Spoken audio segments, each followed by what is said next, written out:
Добрый день, поважанное господарство. С вами канал «Свобода Премиум». Я, Юрий Дракохруст. А так само наш гость, доктор політичных навук, кіраўнік Институту «Політычная сфера» Андрей Казакевич. Андрей, привітай. Добрый день. Тема нашей сённяшняй гутаркі – гэта, так бы мовіць, бум палітычнага будаўніцтва, партыйнага будаўніцтва у Беларуси.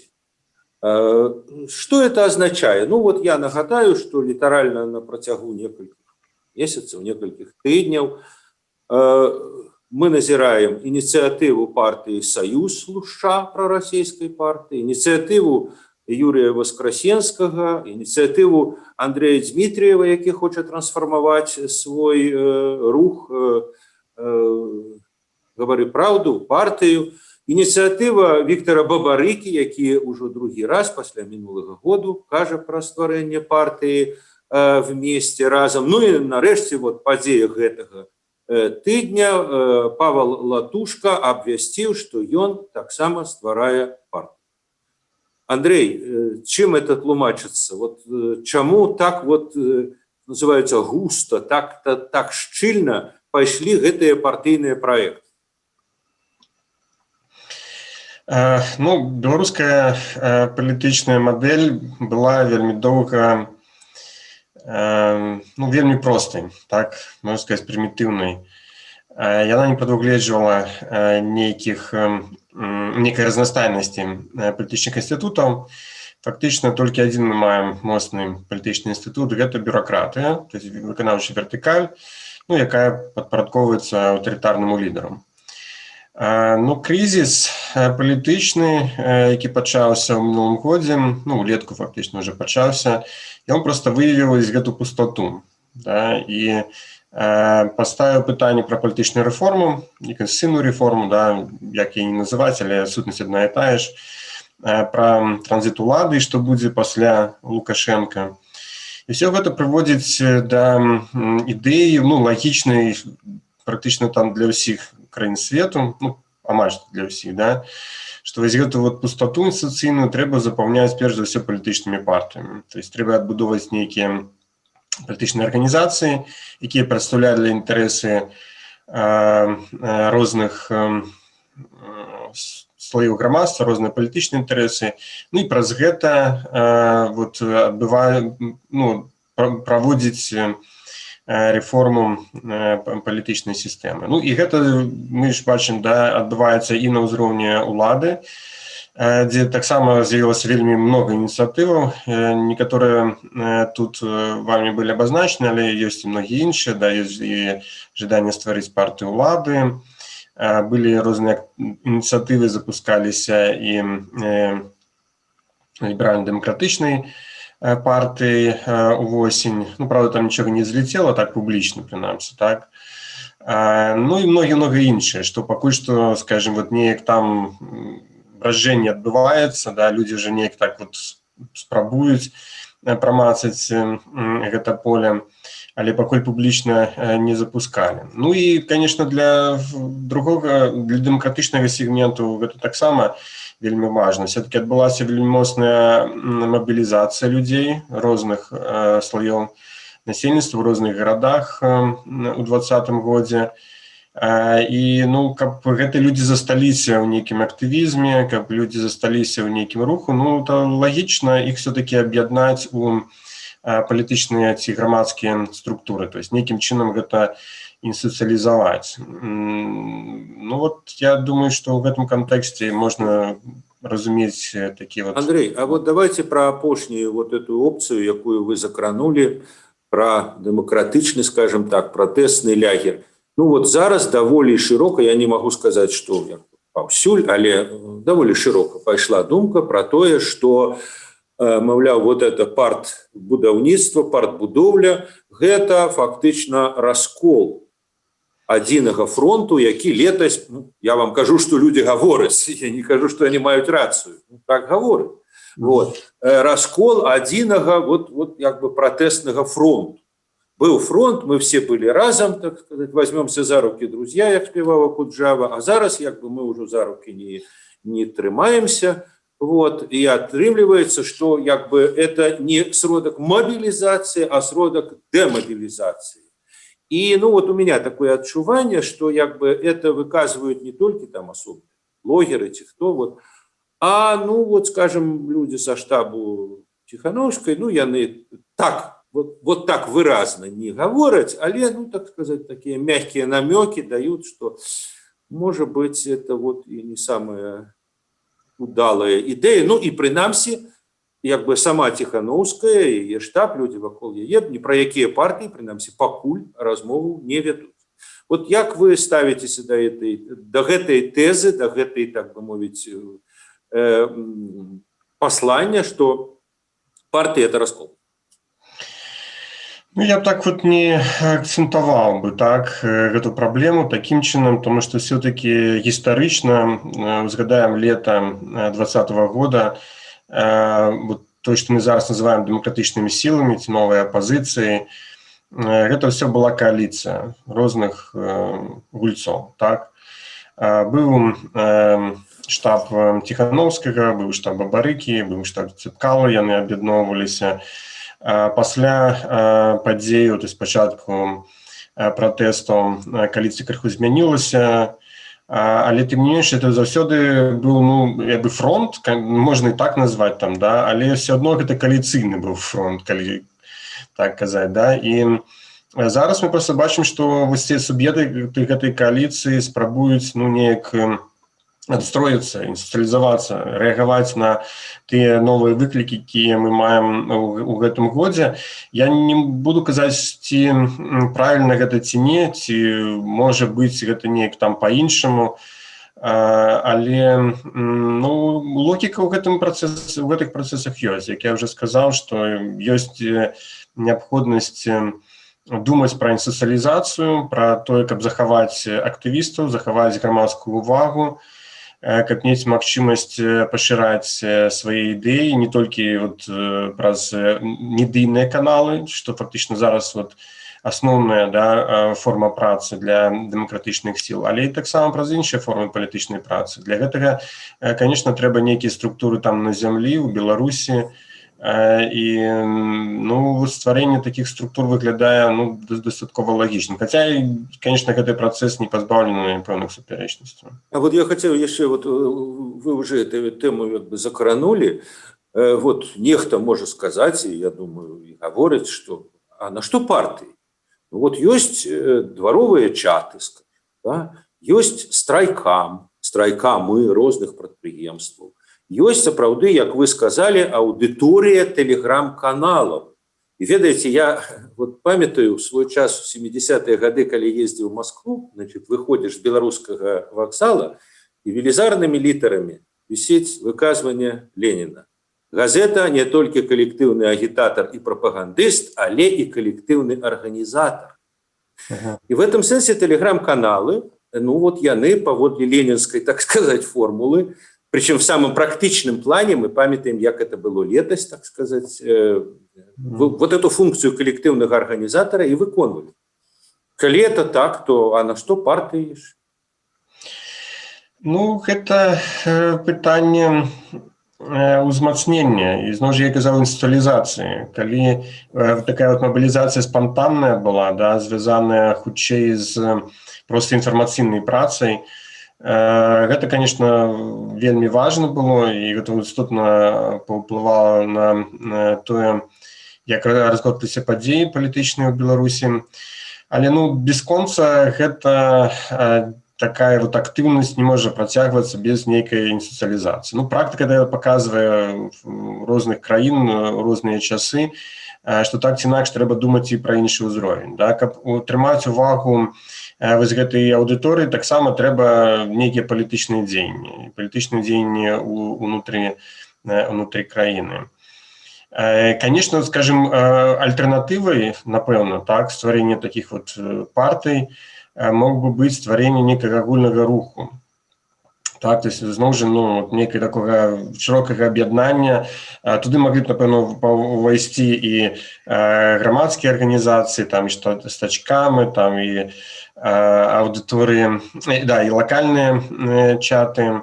Ну, але ну, вот это кшталту, я так зразумеў, кшталту БНФ конца 80-х. Такого парасона. Солидарность, вот любят сказать, да, хутчэй гэта, да, потому что, ну, там с Белорусским народным фронтом была своя специфика, ну, але сутность так, да, можно сказать, как народные фронты там при Балтике, да, там, где они, ну, сапраўды были, имели такие, ну, широкую основу социальную.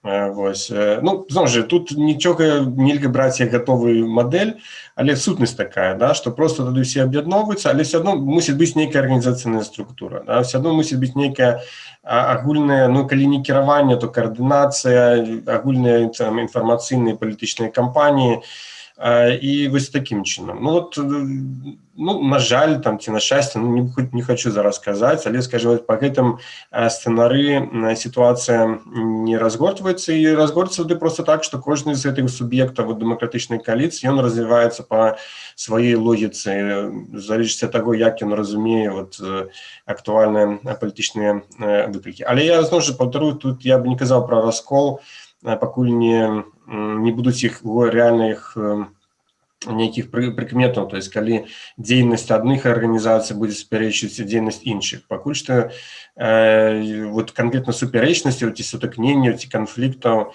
я ў гэтым працэсе не бачу. Андрей, наступнае маё пытанне, это як бы вот гэтыя партбудаўнікі, так бы мовіць, прарабы партыйнага будаўніцтва.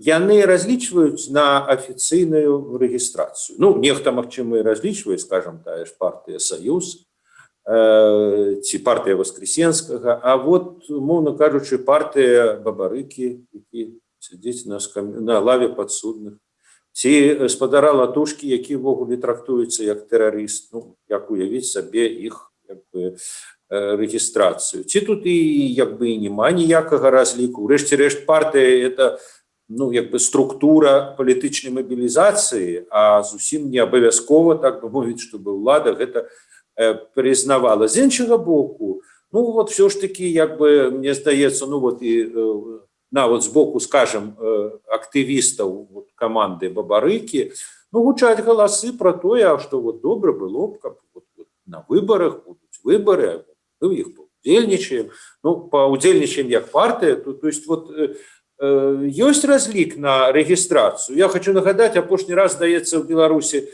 была зарэгістравана ініцыятыва, нават не партыя, тая ж «Гавары праўду» пасля адлігі там 15-м годзе, і да таго ў папярэднюю адлігу быў зарэгістраваны рух за свабоду. Все. Больш, як бы зараз, ну, мягка кажучы, не адліга. Так калі і в адлігі было вот так вот сказать, а уж зараз цяперашнія замаразкі там хто на што ўвогуле можа разлічваць? Ну, я думаю, разлік такі, то есть программа мінімум, программа максимум, так. Як вы правильно сказали, все-таки партия – гэта інструмент не толькі там удзелу у выборах, гэта і інструмент мобілізацыі, гэта фармаванне пэўнага кола прыхільнікаў, магчымасць працаваць вот, ну, у розных супольнасцях і гэтак далей. Таму я думаю, што тыя, хто зараз запускаюць партыі, ну, глядзячы па іх выказванням і заходзячы ўвогуле з логікі працэсу, да, палітычнага, які мы зараз маем, разумеюць, што могуць не зарэгістраваць. Ну, але ў пэўных умовах магчыма і рэгістрацыя, да, ну, калі, скажем, знешнепалітычныя абставіны так складуцца, да, калі вот все-таки зарэгістраваць будзе выгодней, да, чым трымаць у падполлі. Але все адно нават незарэгістраваная партыя, нават аргкамітэт, все равно крок наперад, да, у стварэнні нового палітычнага інстытуту, павышэнні палітычнага патэнцыялу. Но таксама гэта зноў жа пашырае магчымасць для палітычнай дзейнасці, там, для выводу новых лідараў рэгіянальных, напрыклад, там, на медыйную сцэну, для розных там лакальных кампаній, нават сацыяльных там якіх-небудзь, так. Ну, то есть, вот, я думаю, што тут гульня вядзецца менавіта ў гэтым поле, да. Калі зарэгіструюць, окей, калі не, ну, тады будзем будзем працаваць пакуль што як аргкамітэт, як працуе там БХД уже шмат год, ну і іншыя структуры. Андрей, я думаю, что одна з таких важных тэмаў, аспектаў гэтага ўсяго, як і спадзевы, дарэчы, на рэгістрацыю, грунтуюцца на адной рэчы. Мы чуем з России, з Москвы, ад розных палітолагаў, аналітыкаў, што у Москвы ёсць, так мовіць, пасля жніўня мінулага году як бы мегаплан.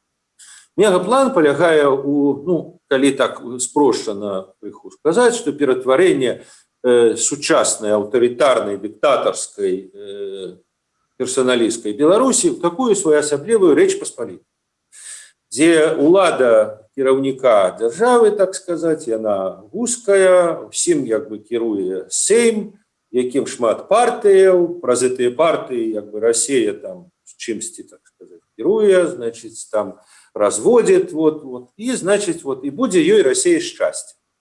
Ну, я кажу, на ўзроўні Крамля гэтага ніхто не гаворыць. Але палітолагі і блізкія да Крамля, і далёкія ад Крамля вот эту думку як бы ўвесь час паўтараюць, а ў Крамлі кажуць, што да, Беларусі павінна быць палітычная рэформа. Як? Ну, это уже самі там беларусы разберуцца, ніхто мы не навязваем.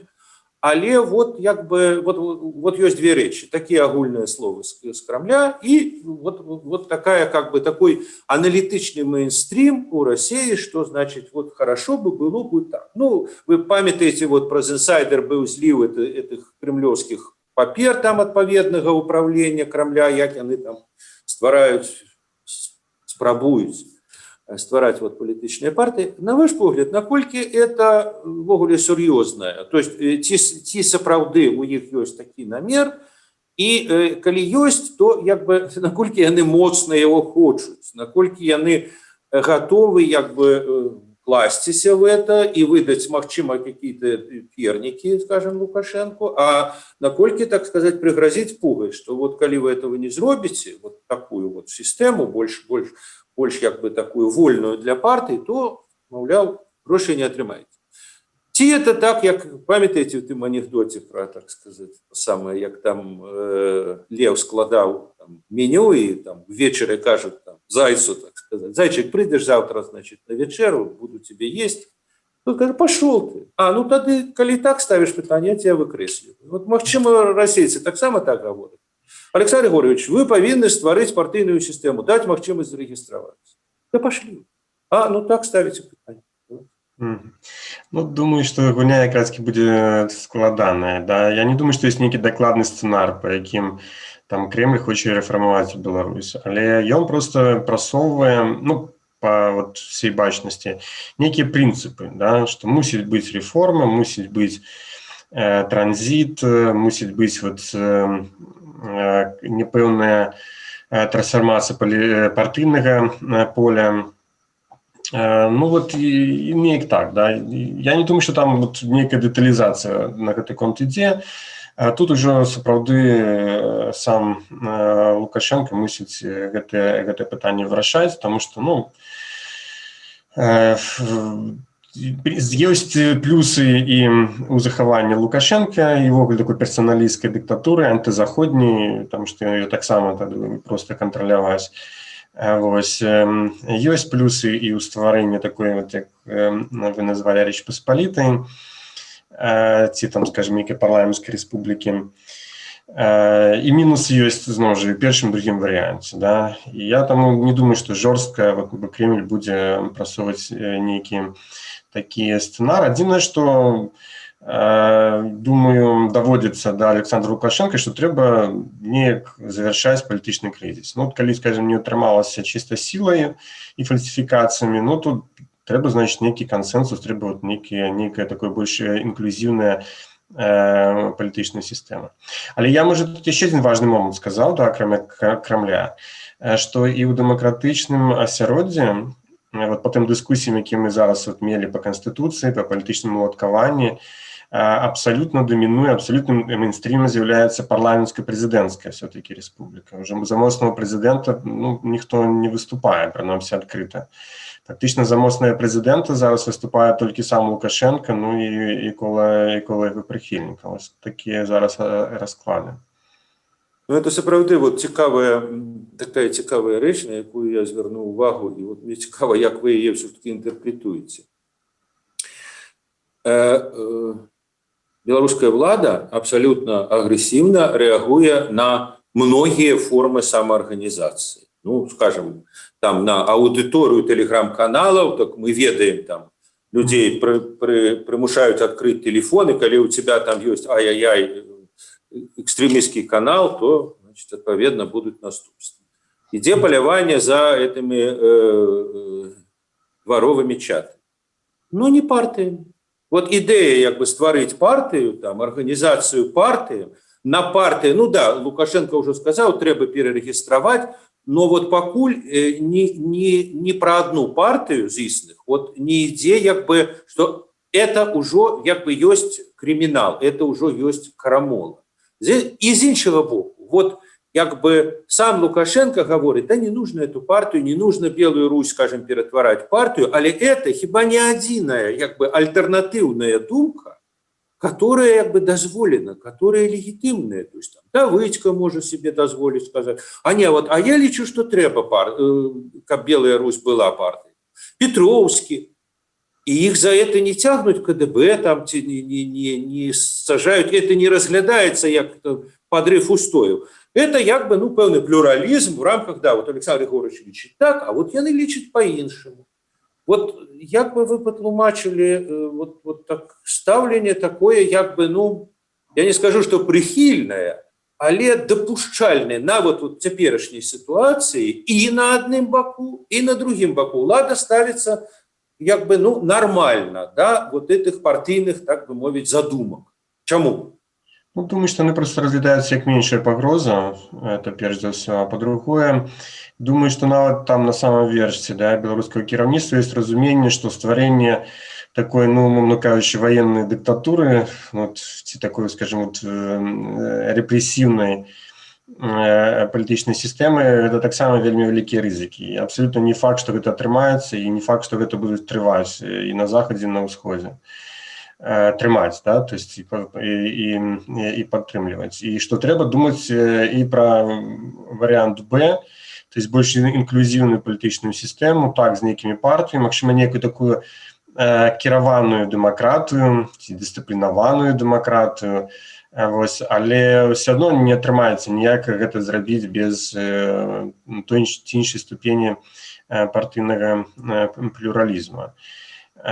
Ну і, в принципе, калі мы паглядзім уважліва на тыя рэпрэсіўныя захады, якія былі апошнія, сколькі там, 7-8 месяцаў, то тагітаваліся, перш за ўсё, пратэст. Так?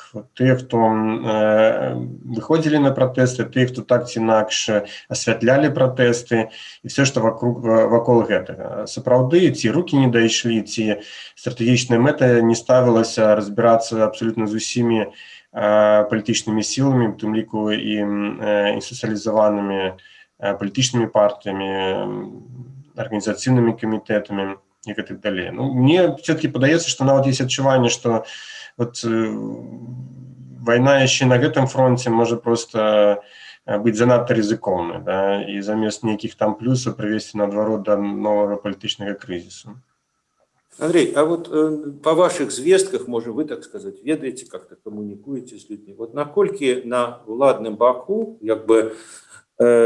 популярная думка, наколькі чуецца, так сказать, такая думка, что вот леташнія падзеі, з іх пункту гледжання, да, яны былі інспіраваныя, так сказать, там куклаводамі, лялькаводамі, але, не толькі. То есть, вот ёсць пэўны крызіс палітычны внутры самой, краіны, і ёсць пэўная праблема, скажем, рэпрэзентацыі. Вот я звярнуў увагу, вядомы палітолог Александр Шпаковскі, які быў дэлегатам Усебеларускага народнага сходу, і он перад сходам так вельмі ветліва, акуратна сказаў, што, вы ведаеце, вот у нас паводле статыстыцы ўжо больш за 50% ВВП вытвараецца ў прыватнай сферы. Вот. А вот на этом общебелорусском сходе приватник 5%.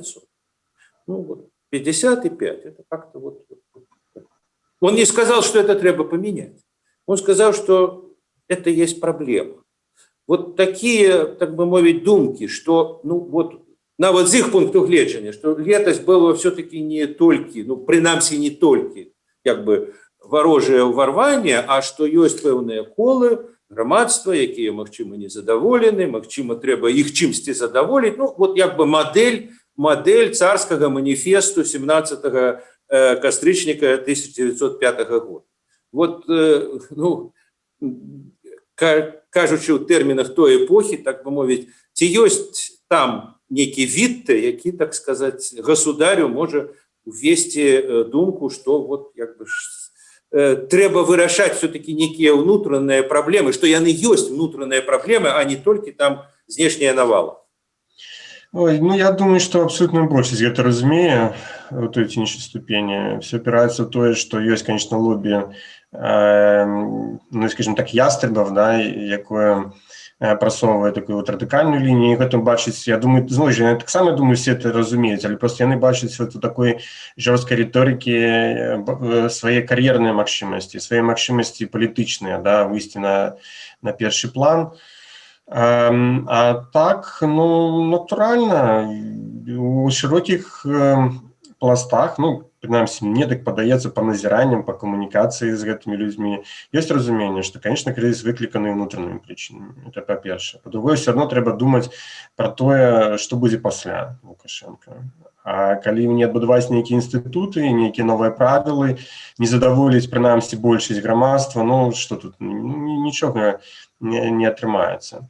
Ведь на самой-то справе першасныя планы, вот калі зноў жа звярнуцца да таго, што пісалі і казалі у жніўні і ў верасні, асноўны план, да, беларускай улады быў хутка гэта все падавіць. Ну, падавалася, што ну вот яшчэ адны выходныя і ўсё, да, ну яшчэ адзін мітынг і ўсё. І вот калі гэта пачынае все зацягвацца, гэта ну нікому не выгодна. Тым ліку тым людзям, якія знаходзяцца пры ўладзе. Ёсць разуменне, што ну трэба, значит, неяк тут больш складана згуляць, да, то есть все-таки неяк працягнуць прынамсі частку тых, хто зараз пратэстуе, тых, хто зараз супраць улады, неяк уключыць іх у сістэму. Вот на ўзроўні дыскусіяў гэта ёсць. Вот адзінае, што пакуль што гэта не выходзіць у публічны мейнстрим, да, вот на дзяржканалах мы бачым просто такой, ну, талібан такой, да, то есть такой радыкалізм, там это все там антызаходнее, антидемократычнае, там, ну, анти там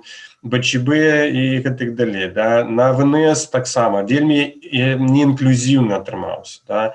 Максімальна такі вот толькі вот прыхільнікі, прычым все, які мусяць дэманстраваць сваю такую абсолютную адданасць, да. Все, што, скажем, не патрапляе, яно як бы так маргіналізавана.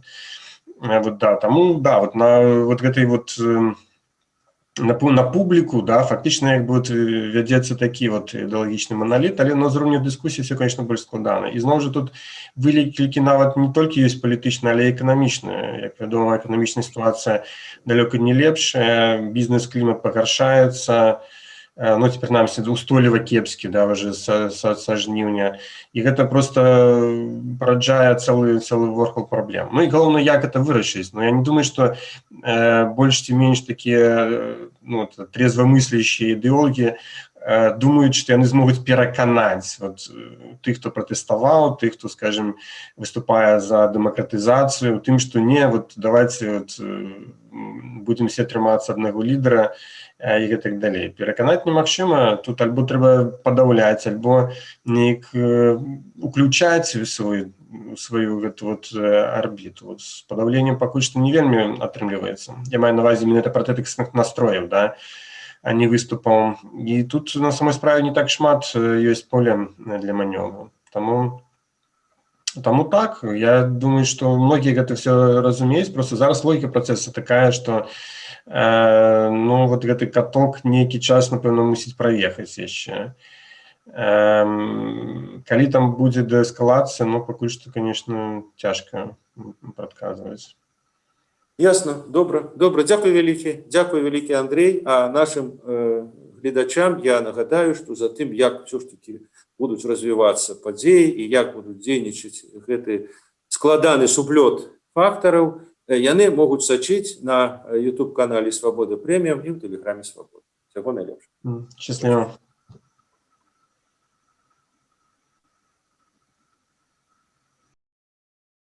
Хочаце ведаць, што адбываецца? Апошнія навіны, жывыя трансляцыі, відэа, фота. Пастаўце на мабільны тэлефон нашу аплікацыю.